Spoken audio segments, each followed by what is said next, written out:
what time it is? It's time to get in the game with your host, Cynthia J.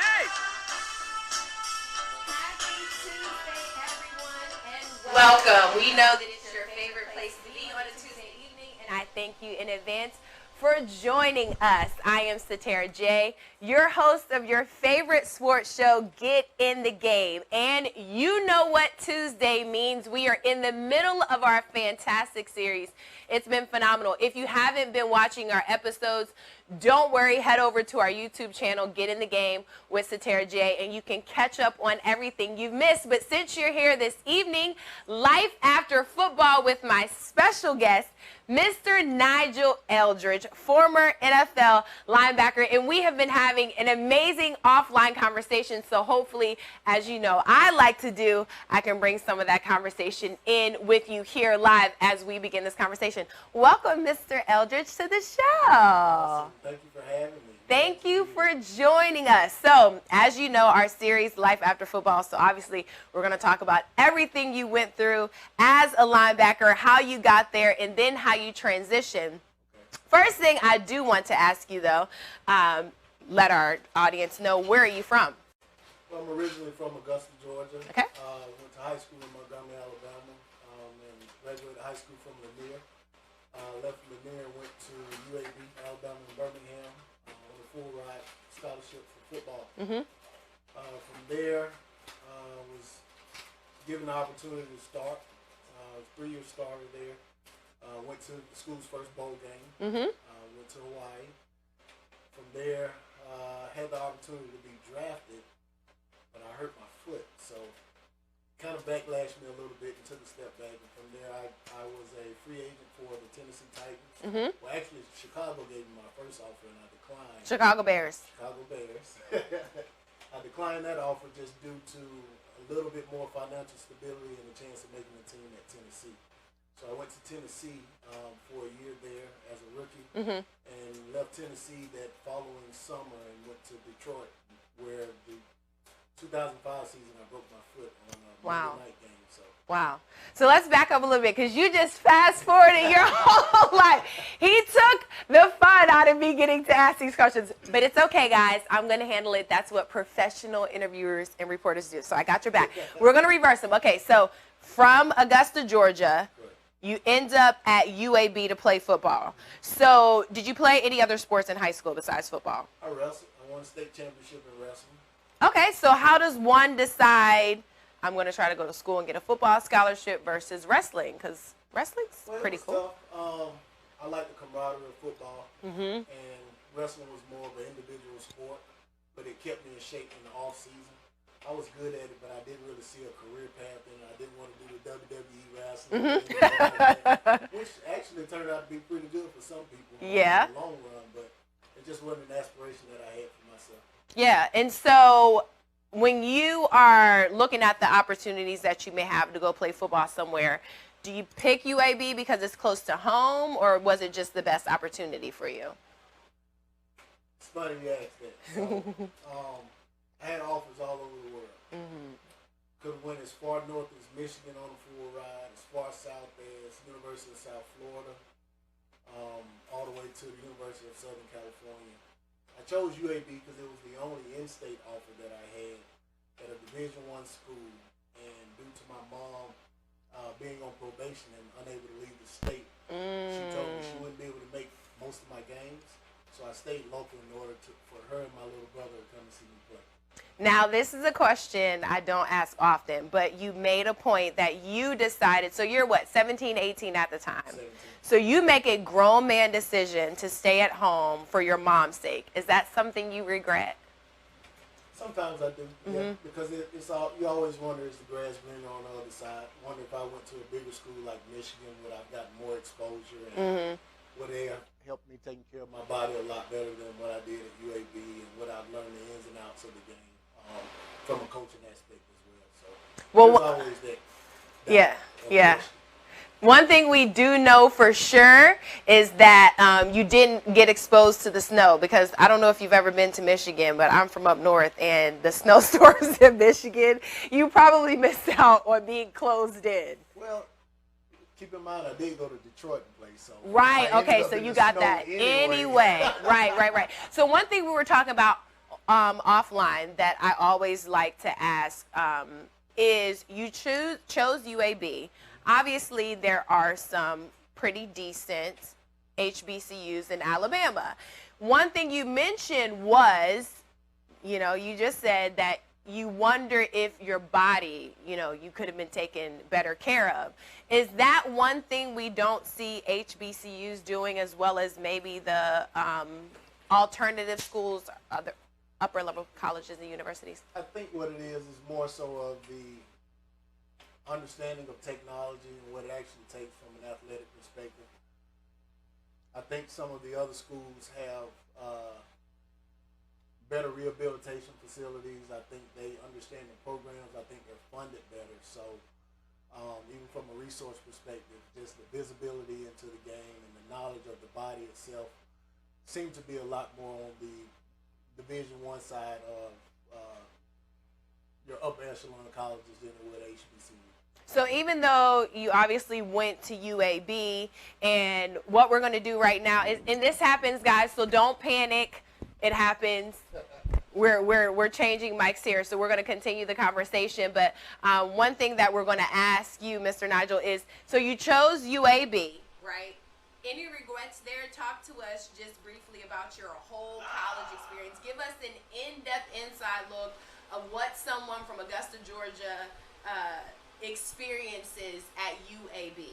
Well, getting to UAB,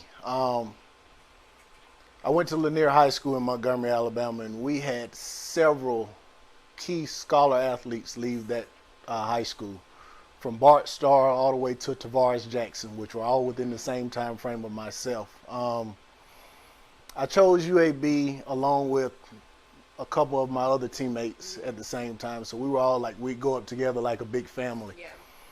And in the recruiting phase of it, everybody sells you these, what I consider pipe dreams. It's you're going to come into the school, you're going to be a starter, we're going to take care of you, don't worry about anything. And they hang you your jersey when you come in these recruited visits, and it's got your name on them, and they tape you at the stadium, and your name goes across the board, and you hear the fans screaming, and they show you all the highlights and insights of being there at that university. Yeah. So everything positive is what you're visualizing, and you don't see the negative or the transverse in the day-to-day activity of the actual student athlete.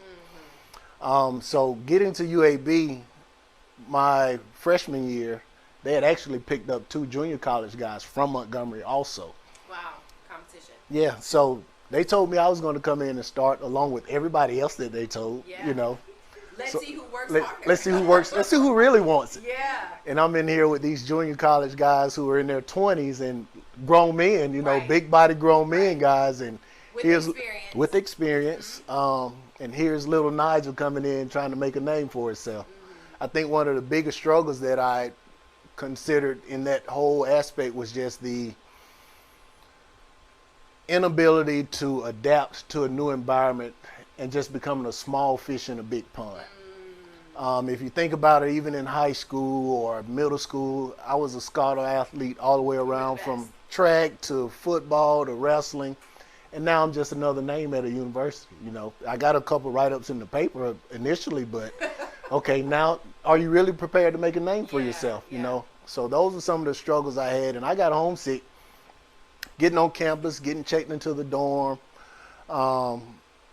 actually going to practice, hanging out with the guys. It was good at first because, you're getting away from mom, and you got an opportunity to kind of sit around and see what the guys are going to do, and you don't have a curfew, and you're just hanging out, And then the reality kind of sets in once practice starts, 2-a-days.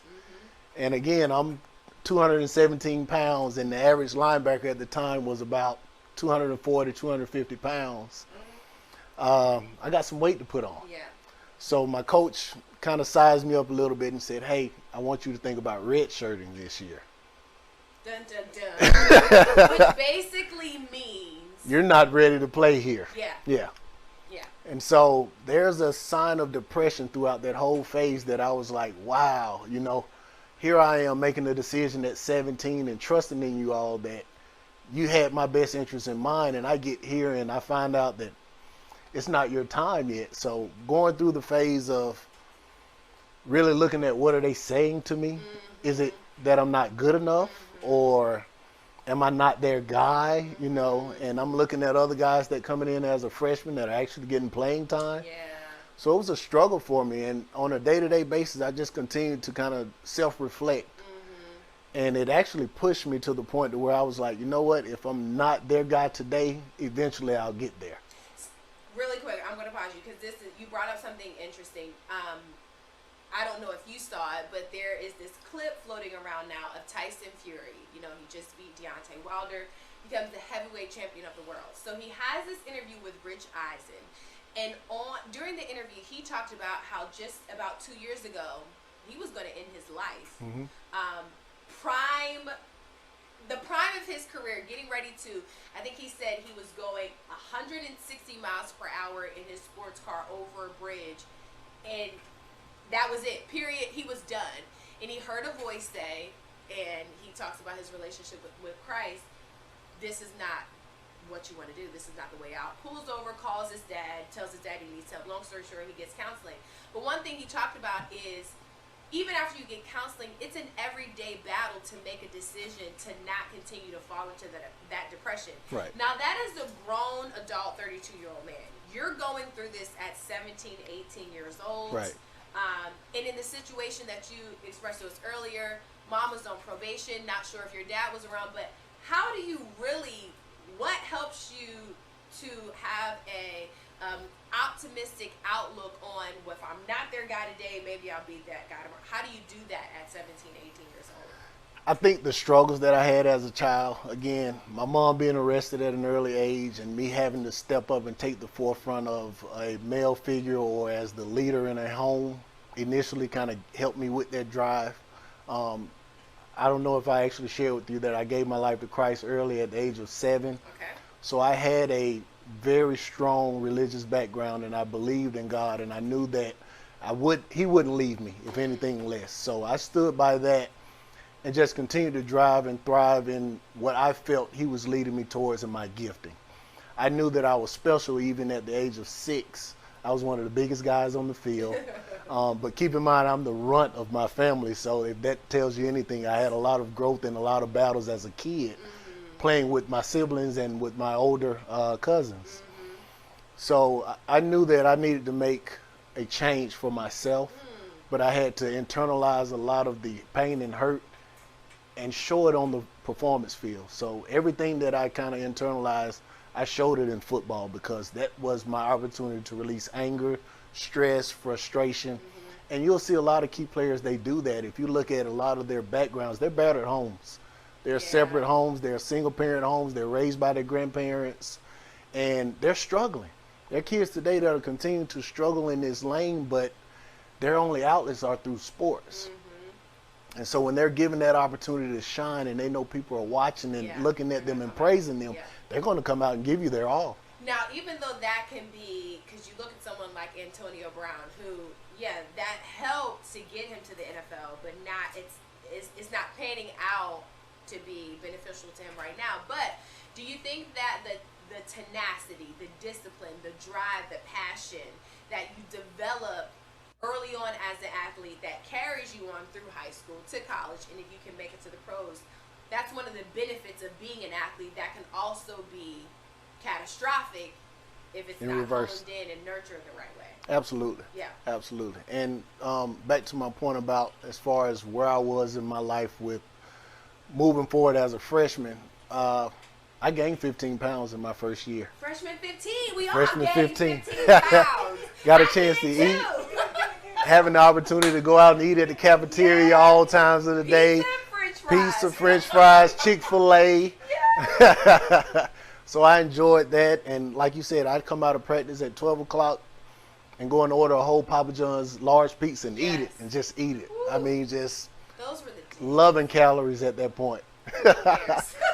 And I knew even when I was in high school, we'd do things outside of what was asked of us from a day-to-day athletic path. So outside of practice, I'd go and run extra laps. Or outside of the normal gym time that we had, I'd go back to the gym and do extra. because I knew that's what it took to get me ahead, and I knew that's how I made it as far as I did. So I kind of keyed back into my base foundation. As long as my foundation was steady, I knew I could move forward. And getting into my first year there, I was after my red shirt, I actually played my first red shirt freshman year, and was the only red shirt freshman to have a tackle in every game. Wow. And I only played special teams. So I was only running on kickoff and punt team. Those were the only times I had a chance to show my limelight. So 8 plays a game, I was making at least 1 play out of 8. Yeah. And so you progress on sophomore, junior. You get to your senior year. Now this is when, if you're not going early, you're automatically declared because you're a senior. So you're now automatically eligible to go to the NFL. So what kind of happens to you emotionally when you know, okay, here's my shot, my opportunity's coming? What's going through your mind? Well, it's funny. We had a guy that we knew was going first round, which was Roddy White. He was a wide receiver for us at the Atlanta Falcons. Oh, Roddy White. So having that and knowing that we were going to get a lot of limelight and publicity because all the scouts were going to come and see him, this was my opportunity as well. The preparation for it, having to look for an agent was the first part of it. Yeah. So they kind of teach you and talk you through college of don't talk to these guys while you're playing ball. It'll make you ineligible. They're going to offer you money. Just turn it down. Just wait. So the process of finding an agent, I kind of went to some homegrown guys from Alabama State, Montgomery, Alabama. And the decision was kind of made on their ability to help my mom. So again, this is me as a 21, 22-year-old not being selfish at all, considering other people in my foundation and where I'm going forward and helping others as well, So I knew if they said they'd step in and assist her with some of the financial issues she had, the legal boundaries that she was against, and then to continue to pay restitution fees, all of the above, it was a decision that I felt was healthy for myself and my family. So I pick an agent, and then I go off with this agent for a couple of weeks and train. So the day-to-day training and just the unknown, you're getting up, you're training 2 or 3 times a day, you're in and out of the gym, they got you eating on this really strict diet. And along the path, I went into this All-Star game. So it was like, okay, we've got a list of players we want to offer you to come out and play at this All-Star game. So I went to the Villages down in right outside of Orlando and played in an All-Star game. So I played in the All-Star game, and at this game, you have the opportunity to talk to scouts. So it's your first opportunity to present yourself to the NFL. And so while you're doing this, it's really viewed as a sales pitch. Yeah. What makes me different from everybody else here? You're interviewing. You're basically sitting down interviewing. You're going on day-to-day tactics of, in this scenario, what would you do? You take a test they call the Wonderlic test. And once you take the Wonderlic test, they kind of put you on a scale of what we call today an IQ test to see just how well you are at football and making life decisions. Even along that path, they started doing things like background investigations on you. They look at the rest of your family and see where they stand. They look at everybody's credit, drug history, all the above to make a full assessment based on you as well as your family. Who you're coming with. What type of baggage are you bringing into the league? Yes, absolutely. So that gives them the opportunity to decide whether or not they want to accept the risk. How risky is this guy? Yeah. And does his skill set match the risk, basically? That's good. And so when you look at it from that aspect in a business sales pitch, is he low risk? Is he a phenomenal athlete? Or is he a high risk and a high phenomenal athlete? Or is he put him at a medium gauge to where we could do without him, but at the end of the day, I can go to sleep and know my phone's not going to ring. So, they have to make a decision there from a business aspect and how much of a financial investment am I going to make in this guy? And not to cut you off, but I'm glad you mentioned that because, we could go down a list of names of people that we see now on the other end of their career. How did this guy make it into the league? That's when teams decided, high risk socially, with his family relationally. but he's such a good athlete. Mm-hmm. We'll try to match him with people inside the organization that can help people continue, structure him. Yep. They try to, Mm-hmm. but the truth will always reveal itself. Absolutely. Correct? Yeah. So I'm glad you brought that up because you're helping to educate our Game of the Game family. So thank you for that. So, That's why I'm here. Yeah, I have to bring you back. This is good. Okay, so you go through your pro day, which we know it's pro day time. Pro day time is coming up for a lot of college athletes. So some of the things that happen for you at pro day. You get to the facility, everybody's kind of stretching and warming up, and you got a list of guys. And being at UAB, we had guys from Alabama that came over as well, like Andrew Zhao, former quarterback at Alabama. And we're sitting there, and everybody's kind of sizing each other up because this is your debut. Yeah. And you go through drills, 40-yard dash, 3-cone shuttle drill, L drill, vertical jump, and they write all your numbers down. And I did subpar, basically. It wasn't anything that just kind of stood out about me at that point. But I knew I had enough film work that would get me in the door, to prove the point that, hey, he can play. Yeah. So and then there's another balance there. So it's a full equation when you look at it. It's numbers, it's the risk associated with it, and then it turns into your film. Yeah. And then even when you're doing your interview, they want to see how do you pan out. Can you sit in front of a camera and talk? Yeah. How's your speech? How's your speech? How's your intellect? Are you going to get up and use slang? You know, those are the things that they have to figure out from an investment standpoint. Do I need to go and put them in some classes, public speaking classes? They want to know all this ahead of time so they know where to place you in the draft. And so they know if you can represent what this organization is about. And they will also, we know this, or I mean, it's not like I play football. Maybe just a little bit. I have my own pro day. But they'll go and talk to teammates and coaches to see what kind of teammate you are. So this is like and maybe that's why football players specifically can have the opportunity to transition so well after, because you've gone through this extensive interview process that, when you sit down for a corporation such as yourself, going to Blue Cross Blue Shield, those panel interviews are nothing. Nothing. You've been poked and primed and take this off. I mean, they've done everything short of a cavity, test on you, where you're headed to the NFL. So this is interesting. So after pro day's over, does your phone ring immediately? No. Okay. So what happens? My agent kind of got stats, numbers. He got the full overview. He said, hey, you're probably going to fall between 5th and 7th round. And then what happens is you go on a chart. So you go on this board and they say, okay, here's where he's placed based on all of the available linebackers at his position. Me being I weighed in at about 230-something pounds. And again, the average linebacker was about 245, 250. So he's a tweener. And what a tweener is, it's an outside linebacker or an inside linebacker. We can kind of adjust just based on the scheme of the team. Right. So I failed. Phone didn't ring day one. And at the time, my dad had been diagnosed with cancer. So I'm sitting in the hospital with my dad watching the draft. Day 2 comes, still no phone call. Now it's kicking in. Anxiety, it's kicking in. But guess who's calling?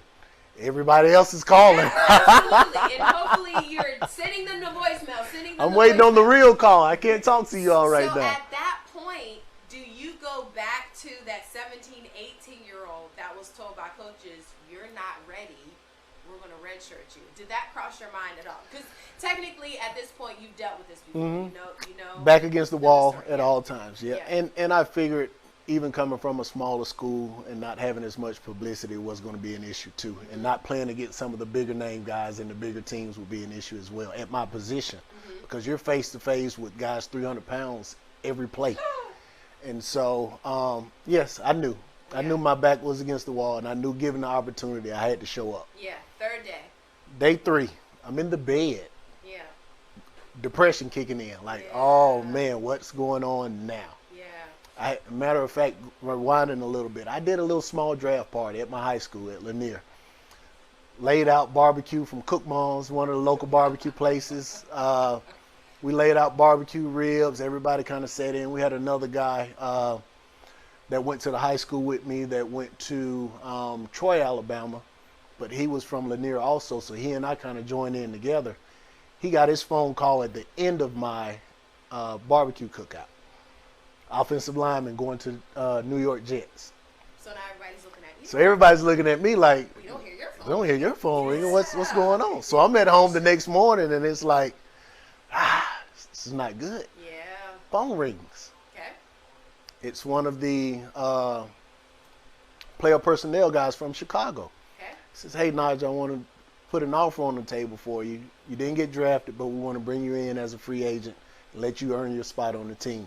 We've drafted 2 other linebackers, but I've watched you throughout your college career. You have the opportunity to make it just as they do. Mm-hmm. So I took a step back and I looked. I said, okay, this is the only offer I have on the table. I can't turn it down. So I was like, let me talk to my agent. I'll call you back. Phone rings again. Okay. This is Tennessee this time. Okay. It's like, hey, we've been looking at you. We were going to draft you, but we have a lot of injuries up here. And I think Keith Bullock and Rocky Calamus were both down at the time. And it's a great opportunity for you to come in and make the team. We're just trying to figure out where do you fit. So we're going to give you the option to play inside or outside. It's totally up to you. And we're going to give you a bonus. Now you got options in the bonus.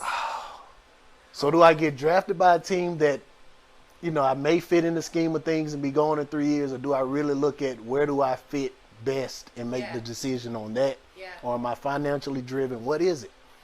Because as an athlete, they're watching you, but you need to be watching them. Absolutely. So that you can make the best decision. Right. He's teaching us. Pay attention. Get out your notepads and your pens. This is good stuff. So I look at it and I decided to go to Tennessee. But here, because I guess based on media news, everybody's waiting on the latest and greatest. This article is pushed out that says I'm going to Chicago. And I had not committed to Chicago, but I guess they called the school before they talked to me and said we were going to offer him. That darn meeting. So even back in 2000s, 2005, 2004, this was going on. Mm-hmm. And so there's a false article that says he signed with Chicago. I never signed a deal with Chicago. Wow. I went straight to Tennessee. And so I accepted the offer. They said, hey, you've got 24, 48 hours, pack your bags, you're coming on, come on up. Yeah. So you get there. Jeff Fisher is the coach. Mm-hmm. Okay. Steve McNair is the quarterback. Yes. Steve McNair. Rest his soul. Rest his soul. Albert Hainsworth. Big Bert, yeah. So you get there like. Look, you're giving me chills. I got them too. Bring these guys on the show. Are you a freshman in college all over again? No, I'm a kid in the candy store at this point. Yeah. If you think about it, I have been dreaming of this day since I was 6 years old, and here it is coming into fruition for me. Mm-hmm. And I'm sitting in the locker room, and probably from me to 12 feet away is Steve McNair. Yeah. And I tell this story all the time. I'm staring him down. Yeah. I mean, Pac-Man Jones was drafted at the time. We got all these guys that are there, and it's like, that's Steve McNair. I watched him at Alcorn State play Alabama State when I was in high school. This is the guy. Yeah. So what do? You get an autograph? Do you ask him, can you go to lunch? Well, I stared at him for about the first 3 days to the point that I came to my locker day 4 and there was his signature card in my locker. He said, hey, Rook, I need you to stop staring at me now. You're one of the guys, just like I am. He's like, welcome to the team. He's like, you got to get used to it. He's like, I know. He's like, trust me, you're not the first, but you're one of the guys now, man. If anything I can do to help, I will. Yeah, so there's your welcome to the NFL rookie moment. Yeah. Wow. So at that point, chills go, ready to get to practice. So talk us through training camp, OTAs, all this stuff that happens. Well, to get a better understanding of the NFL, even when you get to the facility, everything is custom. Mm-hmm. Your lockers are customized. I mean, you're talking $1 billion franchises here. Yeah. Everything's custom to you. You go in a fitting room, and it's just like you're getting tailor-made to a suit. That everything is cut for you, specifically cut for you. Shoulder pads, gloves. You put on 10 different helmets to figure out what fits you best. Face mask. I mean, there's an abundance of resources. Whatever you want, from Gatorade to snacks, all of the above. And I'm like, whoa, I'm finna, back at freshman 15, I'm finna put on some weight again. Yeah.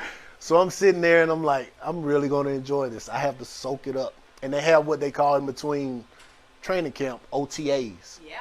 Organized team activity. Organized team activity. So we start off in OTAs with just rookies. So all the legends go away and it's just rookies for about 2 or 3 weeks. And we're going through OTAs and it's brutal. Brutal. Yeah. Especially as an undrafted free agent. Technically, your name is not going on that roster list until you prove yourself and make the team. It's not like the 1st through 4th rounders, because even the 5th, 6th, and 7th rounders still suspects have to prove themselves. Right. So you're in the pack with those guys that tooth and nail all the way down to the last play. You're fighting, putting your body on the line to make this team. Mm-hmm. Every day, sometimes twice a day. Most of the time, twice a day. So you're going through workouts, and it was basically 2-a-days in OTAs, because you get up in the morning, we do classes, whether it was kickboxing, weight training. You film in the morning, you film in the afternoon, you go to the field in the afternoon, y'all do drills, and then it's back at it again the next morning. You'd leave the facilities around 8:30, 9 o'clock, and you're expected to be back by 6. Yeah, and you're expected to learn your playbook after hours, right? That's the mentally exhausting part of it. That playbook, yeah. Yes. So it's so fun, though. I love the playbook. Probably because I don't have to go out on the field and execute the plays, but I used to always say, can I just get the playbook? Can you please show me the playbook? I did. I want to. But tell us about that. So the playbook, and for me, you have to think about this. I went to Tennessee to play inside and outside linebacker. Right, so you have to learn both positions. 2 positions. Yes. So it was, to me, they wanted to test me and see just how much information, how much data can you download, really. Without your head exploding, and understanding what scheme of things are. What are we trying to do as a defense? I had studied so much in college to learn the game. I knew everybody on the field's role and position every play. So if it was missed, I knew who missed it. And I picked up these habits in high school, so it was normal to me. I was okay with it. Getting back in the room, it's similar to the military. It's sleep deprivation. You got to consume so much in a short period of time to where it's like almost overload. Yeah. And then you come out on the field the next day and you've got to show that you've studied. Because there's no in the locker room or in a meeting room they're telling you what the play is. It's, hey, run this play. Yeah. And I want to make sure you understand what you're supposed to do, what your assignment is, what's next, what did you miss, who's out of place. So you make it through OTAs to training camp. Now everybody's here, veterans. Big Albert.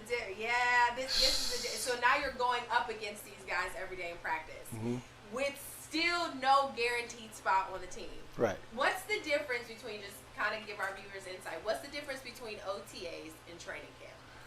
OTAs is more about building your body to the NFL to meet the day-to-day standard in and out grind of being a professional athlete.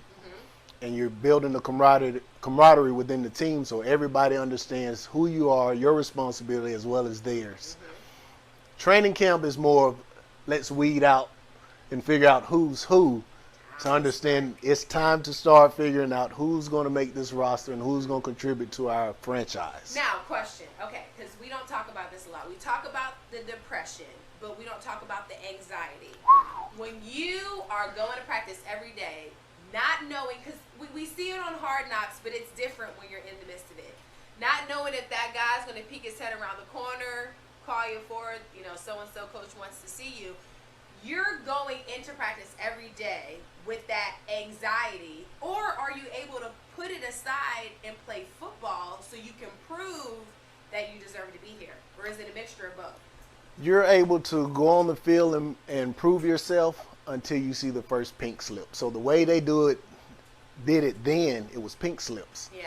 So you get to your locker and you'd have a little pink slip in there and you knew that was your flight ticket home. Yeah. So when you saw the first pink slip, you knew it was a reality check, and you'd start to see the numbers diminish. Yeah.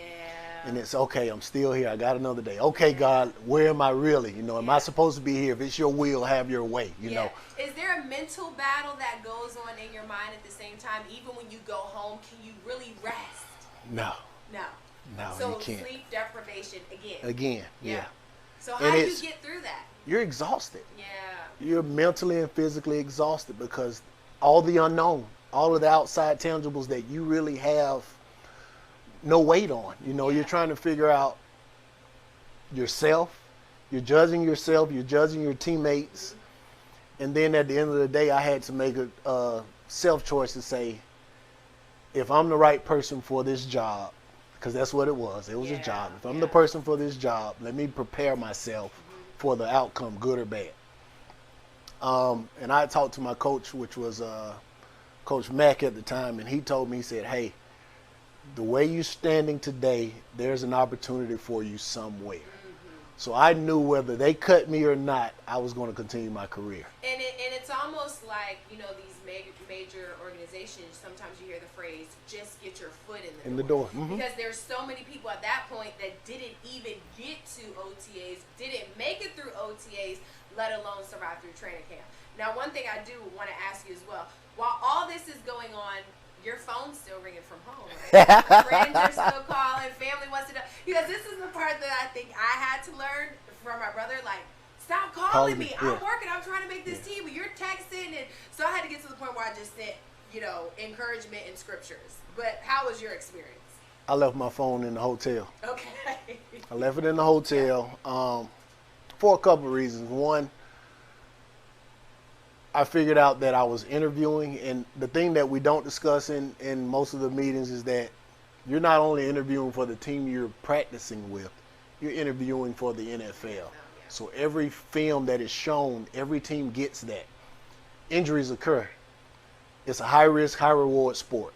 So as injuries occur, they're trying to figure out who's the next best, whether it was on their team or not, who's the next best guy to step up and get the job done. So you could be in, you'll see it today, week 12, a guy gets hurt, a guy coming off of UPS truck comes in and plays. Guess why? Because he showed his tail in OTAs and during training camp, and they want to give him that opportunity that he earned. So it's, you leave the phone at the hotel because it can get overwhelming. Everybody wants to know what's going on. They want to make sure you're okay. And again, back to me being hurt previously, I'd hurt my foot in Hawaii in a bowl game, so I was therapy and rehabbing every day. Big Albert had his big 18 shoe sitting in the in the training room, and I'm like, man, this guy is a monster. And I'm sitting there with my little foot up on the board, and like, you know, it's almost like you're in a dream, you know. And there's every now and then you get that chance to step back and actually reflect, but it's a small moment.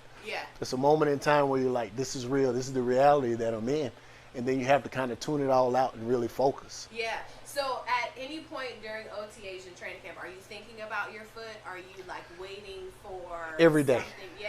Every day, because I know it's a discrepancy that I have that none of the other guys who are in here battling with have as well. And I tried to make that known to the coaches initially that, hey, I'm not 100%, but I'm going to give you my all if you all give me the opportunity. So eventually, what happens in Tennessee? So the whole story? So eventually they cut down to 56-man roster. I don't make the initial roster. I go on a practice squad. Tell us what the practice squad is. So practice squad means that you're not a member of the traveling squad, and what they call the traveling squad is they dress 56 guys to every game. You're allowed to go to the games, but you don't dress and you don't get the same compensation that you would as a traveler. And what you do is you practice with the team every day, and you kind of considered second string or third string guy in college because they put the second string guys over with the first string offense to help facilitate your opponent, your upcoming opponent for the next game. So you're sitting there going through practice drills and pretending to be Junior Seau or whoever you're playing against that week, and you're learning the sport, you're learning the game, you're learning the business side of it, and you continue to develop yourself as well and being readily available because the opportunity will come. Well, open up. And the reason why teams keep a practice squad is one man down on the roster. Next man up. It's expected that the person on the practice squad should be able to shift right into that position. And then that's when the money changes. So you're on the practice squad for Tennessee. You go throughout the season on the practice squad? Yes. Okay, so make it through the whole season. I think that first season, maybe Tennessee went like 5-11 or something. Not that. Yes. I'm just bringing it up. Don't be mad at me here, you know. But you got a chance as a linebacker to coach under Jim Schwartz, and we look at him now. Jeff Fisher. Jeff Fisher, but Jeff Fisher. defensive coordinator was Jim Schwartz. Correct. Yeah. Right? So he's kind of over your side because you're a linebacker. So the benefit of being coached by somebody like him and even Jeff Fisher, you know, you take that with you after you leave the Titans, correct? Right. And so we get into the next year's draft. Mm-hmm. And again, being a undrafted free agent, you're that much more eligible to change. Right. You're almost back on the board. You're almost back on the board. You really are back on the board again. Yeah. And you're sitting there like, okay, how many linebackers are they going to bring in this year? Right. But you've got a rapport with the team now. Right. They understand your work ethic. They understand you built the camaraderie. Right. The business sees you. You know the scheme. You know the scheme. The plays. Okay. And you get into, okay, where do I stand now with this new roster? Mm-hmm. And I'm released. Okay. So Pink slip. Phone call, because I was actually out of the facility at the time. It's phone call. Okay. Not from the team, from my agent. So they didn't even have the courtesy to call me at the time and say, hey, we're done. It's just, we're going to call your agent and just say, hey, we're going another route now. Okay. So you get that phone call from your agent. I'm sick. Yeah. Because I'm a planner, so I'm always prior planning. Okay, this is what I'm going to do when I get back. Here's the next thing. I try to plan at least close to a week in advance in anything. Mm-hmm. And everything changes. Mm-hmm. It shifts. Now the phone starts ringing from everybody else because my name goes across the board as wavered free agent. Mm-hmm. And I'm like, hey, you okay? Everything all right? You coming home? I'm like, I'm at home. Yeah. 2.5 weeks later, I get a phone call from Detroit. Okay. Hey, we got an opportunity for you here. We want to bring you in. You'll fight for a position. You're not guaranteed a roster spot, but we're having some injuries with Boss Bailey. Who was the other guy? Earl Holmes, local guy, and we just think you could be a pretty good fit for it just based on your ability to play both inside and outside linebacker. Okay, so the Detroit Lions call you. This is not like the first time around. No. So do you say, hey, let me call my agent. I'm going to call you back. Or do you now, because you know how this can kind of play out, do you take that shot? You take it and run with it. Yeah. You take it and run with it. It was the only thing on the table at the time. I took it. I actually flew up that day because I wanted to meet the team and start from the beginning with them instead of waiting and delaying 48 hours. I'm like, let's get there now. So I get to Detroit, and the best thing to me about Detroit was I had family in Detroit. Awesome. So I get to the facilities, looking around, I'm seeing all these guys, and it's like deja vu almost. Yeah. Because now I've got to re-image myself and figure out where do I fit within the scheme of things again. You got to do this all over again. All over again. And let's pause right there because we're going to do this all over again. Okay. The time is up for this show, but I love to put a bookmark there because that means everybody's going to come back and listen to the other half because it's going to get good, and we have to get to the point of this series, which is life after football, because clearly your football career is over because you're here. Right. So we got to get to the story and the point of how that took place. So, guys, that's the fun part. This is like that Netflix series that just keeps going and going and going. This is how we create pandemonium. So this is awesome. Thank you. And we reel all the fans in, and everybody's on the edge now, like, what's next? Yeah, absolutely. You're not going to find the story on Google, so they have to come back. I and like you're it, come and back, I'm going to come back. Absolutely. Okay, great. So, guys, thank you so much for tuning in this evening. How do people find you, follow you? Are you on social media? So when he comes back next time, he'll be on social media. We're going to get our producers, Misha and Mr. Penn, to work on that. Guys, thank you so much for joining us. Don't forget you can catch us here every Tuesday live at 6:30 p.m. on 904live.com. You can also follow us on Facebook and YouTube. Our YouTube channel is Get in the Game with Satara J. Don't forget you can follow me on social media on Facebook, Satara Bunch. Also on Instagram and Twitter, which we're going to get at Bunch of Legs, LEGZZ. Don't forget, if you want to become a part of the Get in the Game sponsor family or partner with us, you can send us an email at getinthegameshow@gmail.com. Thank you to my most amazing producers, Mr. Stefan Petty, Mrs. Misha Allen, the most amazing momager on the planet, Melinda Henry, and my stylist, Barbara J. Guys, it's been fantastic. Next week, you want to be here. Leon Searcy from University of Miami and former NFL offensive lineman is going to join us, and I have a surprise for him. So you definitely want to tune in for that. Catch us next week here live, 904live.com. See you guys next week. And don't forget, we'll have Mr. Nigel back in a couple weeks. Thanks for joining us.